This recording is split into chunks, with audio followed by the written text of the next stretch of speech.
March 11 was part of a whole of government effort to bring down the Dutertes as early as possible before 2028. Matapos ang tatlong hearing, there are several findings that we have already established. And firstly, that the arrest and transport of former President Rodrigo Duterte to the ICC is apparently politically motivated. And I have here the timeline clarifying exactly the political events.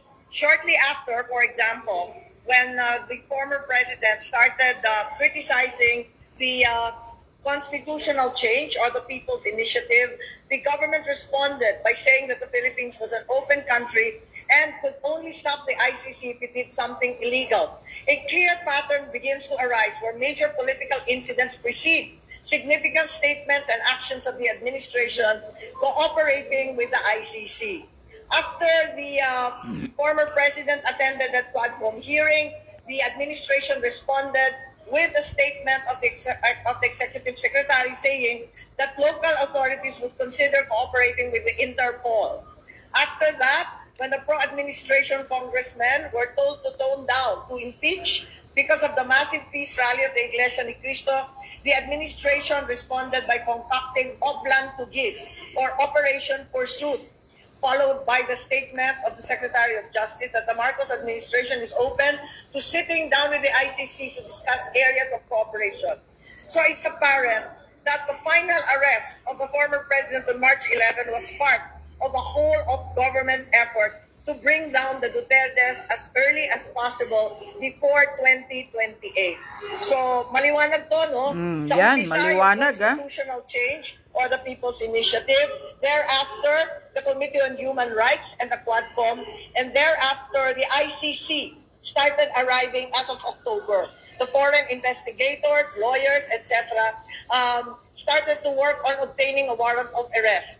And even since VP Sara continues to be a threat until 2028, even without former President Duterte, the House of Representatives conducted investigations on the president's, on the OVP's confidential funds and eventually impeached her. So I have this Lakas party agenda indicating in their action plan dated 22 April 2025, Oplan Horus, indicating that they had 9 billion in funds and that the plan to attack included the PNP, the Congress cooperating with Senator Trillanes and the ICC to get a warrant of arrest, and the impeachment of the VP through the use of AIX, AKAP, and TUPAD.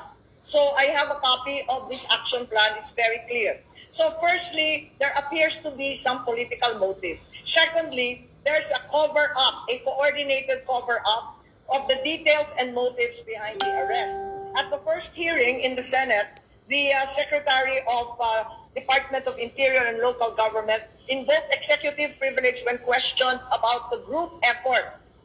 Suddenly, General Anyo also said that he had no part in this group effort. So another potent weapon of the government was to invoke executive privilege as well as a sub judice rule, or the claim that these cases were already pending in court, when in fact this was clearly misleading because already we know that there is no warrantless arrest involved and that there was no reglementary period requiring General Torre to rush the former president to The Hague.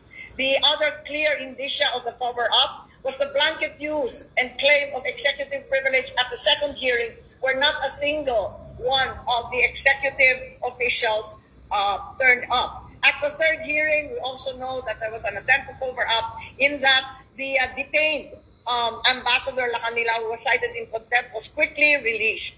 And also the committee received information that the administration has launched a communication plan to divert this week and the following weeks, divert the attention of the people from the arrest of PRRD to the issues in the West Philippine Sea and the alleged China troll farms.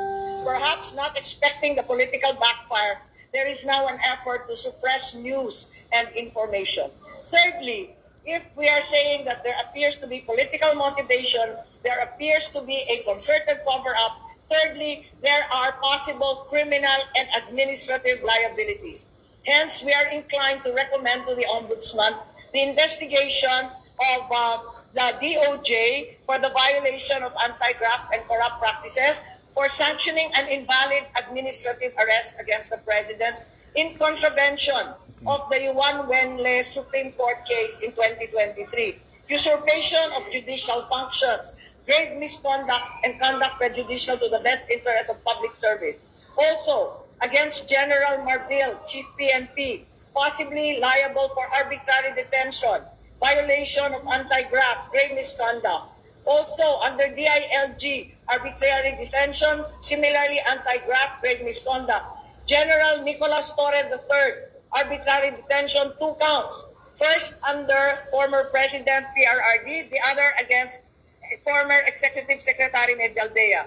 Secondly, violation of RA 7438 for not allowing VP Sara to enter as counsel and as immediate family, and forcing former President Duterte's lawyers to leave him. Violation of 3019, allowing himself to be induced or persuaded to perform an act in violation of laws, regulations, and rules in connection with his official duties. Fourthly, grave misconduct and conduct prejudicial to the best interest of public service. The fifth person who may be liable, and I recommend an investigation be undertaken for possible charges, is Ambassador Marcos Lacanilao. Number 1, usurpation of official functions under the Criminal Code, Article 177, false testimony and perjury in solemn affirmation under the Revised Penal Code, Article 183, and conduct prejudicial to the best interest of the service.